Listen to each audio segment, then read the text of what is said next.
대한민국 어디에서나 볼 수 있는 평범한 중산층의 아파트. 그 고요한 아파트에 날카롭게 울려 퍼지는 개소리. 개 짖는 소리로 영화는 시작합니다. 교수가 되지 못해 백수와 다름이 없는 시간 강사 고윤주. 그는 아파트 어딘가에서 들려오는 개 짖는 소리가 무척이나 신경 쓰입니다. 윤주는 우연히 옆집에서 탈출한 강아지를 발견하게 되고 충동적으로 납치하게 되지만 차마 강아지를 죽이지는 못하고 아파트 지하실에 가둬놓게 됩니다. 한편 남들에게 도움을 주고 싶지만 정작 필요한 도움을 못 주는 한 여자가 있습니다. 아파트의 격리 직원으로 일하고 있는 박현남. 그런 현남에게 한 꼬마아이가 사라진 강아지 삔도리를 찾는 전단지를 들고 찾아오게 됩니다. 현남은 그 전단지에 도장을 찍어 직접 곳곳에 붙여줍니다. 임신한 아내의 명령대로 윤주는 호드를 잔뜩 가지고 선배가 부른 술자리로 나갑니다. 그리고 윤주는 그 선배에게서 1,500만 원을 준비하면 교수가 될 수 있다는 희망적인 소식을 듣게 됩니다. 거나하게 취해 집으로 돌아온 윤주는 그동안 자신이 시달리던 개 짖는 소리의 정체가 아래층에 사는 할머니의 치아와임을 알게 됩니다. 윤주는 자신이 지하실에 가둔 죄 없는 강아지 삔도리를 풀어주기 위해 곧장 지하실로 내려가게 되죠. 그곳에서 윤주는 자신이 가둬뒀던 강아지 삔도리로 아파트 경비가 보신탕을 끓여 먹는 것을 숨어서 지켜보게 됩니다. 그 뒤 윤주는 아파트 소음의 원인인 할머니네 치아와를 은밀하게 납치하는 데 성공하고 옥상에서 강아지를 던져 살해합니다. 그리고 그 광경을 우연히 보게 된 현남은 정체 모를 강아지 살인범을 뒤쫓게 되죠. 윤주는 치아와를 직접 없앰으로써 모든 게 해결될 거라고 생각했지만 임신한 아내가 새로운 강아지를 집에 데려오면서 또 다른 갈등이 시작되게 됩니다. 과연 윤주에게는 앞으로 어떤 일들이 벌어지게 될까요?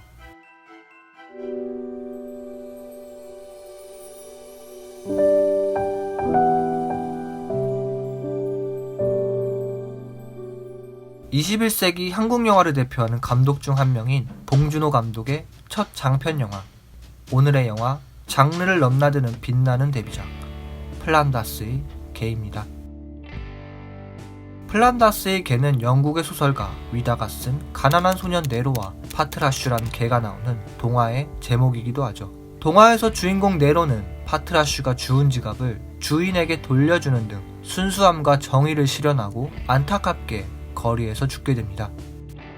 이 영화에서도 역시 자본주의 현실 속에서 정의와 순수함 그리고 씁쓸한 현실을 이야기함으로써 관객들에게 여운을 남기는 작품입니다. 이 영화의 영화 제목은 A Higher Animal입니다. 고등생물을 뜻하는 이 영어 제목은 바로 만물의 영장인 인간을 말하는 동시에 인간 역시 하나의 동물을 뜻하기도 하죠. 영화의 오프닝, 주인공 윤주는 푸르른 자연을 바라보며 이렇게 이야기합니다. 어디 산이나 놀러가서 낮잠이나 잤으면 좋겠는데. 그러나 현실은 교수가 되지 못해 백수나 다름없는 무능한 남편입니다. 윤주는 이렇게 자연의 숲 대신 아파트 숲에 둘러싸여 있죠. 영화에서 숲, 그러니까 자연은 현실과는 다른 순수와 정의의 공간입니다. 이 영화의 결말에서 윤주는 창밖의 숲을 쓸쓸하게 바라봅니다. 돈을 주고 교수가 된 윤주는 이제 다시는 순수함과 정의로 상징되는 창밖 너머 자연의 숲에 갈 수 없음을 알고 있습니다. 윤주는 순수와 정의를 동경하지만 비루한 현실 때문에 자본주의의 기성세대가 되어버린 시대의 슬픈 표본이기도 합니다.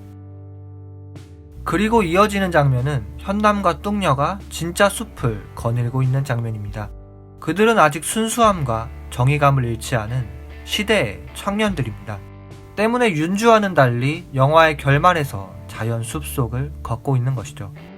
영화 개봉 당시인 2000년도에는 관객과 평단 모두에게 주목받지 못했지만 영화 플란다스의 개는 무척 재밌으면서도 봉준호 감독이 바라보는 세상을 위트있게 표현한 수작입니다.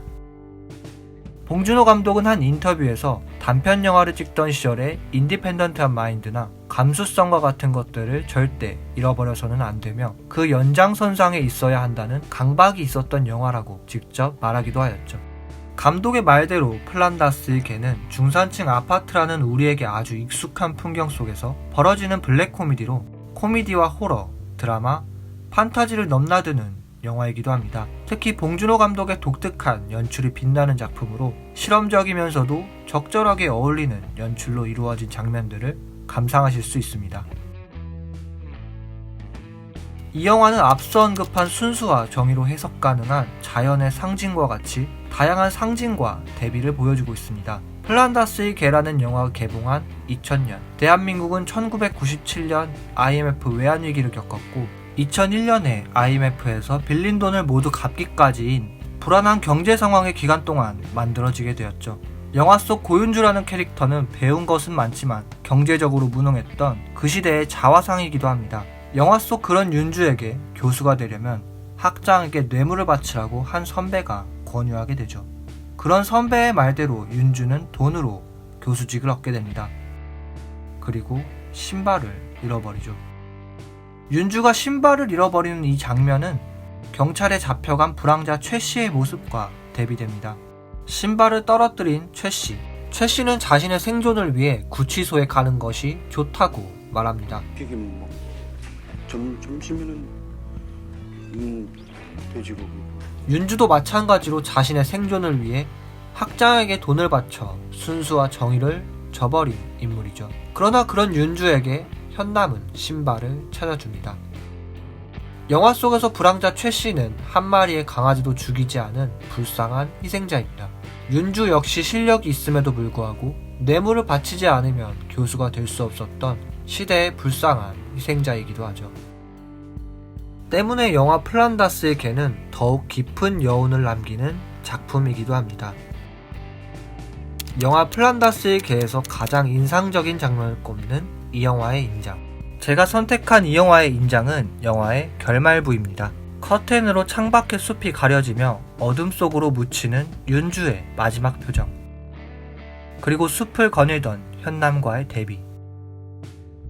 그리고 현남이 부서진 백미러로 거울에 반사된 빛을 카메라에 비추는 장면까지. 이 장면은 봉준호 감독의 차기작인 살인의 추억의 박두만이 카메라를 정면으로 쳐다보며 끝나는 엔딩과 비슷합니다. 문학적, 영화적 용어로 이른바 낯설게 하기라고도 불리는 이 방법은 독자나 관객을 정면으로 응시하면서 한층 거리를 두고 어떤 작품을 감상하던 대상에게 직접적으로 질문을 던지는 방법 중 하나입니다. 플란다스의 개에서는 거울을 들고 카메라를 응시하는 현남을 통해 지금 이 영화를 보고 있는 관객인 당신은 과연 어떤 사람인지 스스로를 비춰보라는 뜻으로 해석할 수 있습니다. 이 영화는 살인의 추억, 괴물, 마더, 설국열차, 옥자, 그리고 2019년도에 개봉할 기생충까지 이제는 명실상부 한국영화계를 이끄는 대표 감독 중 하나인 봉준호의 시작을 볼 수 있는 작품입니다.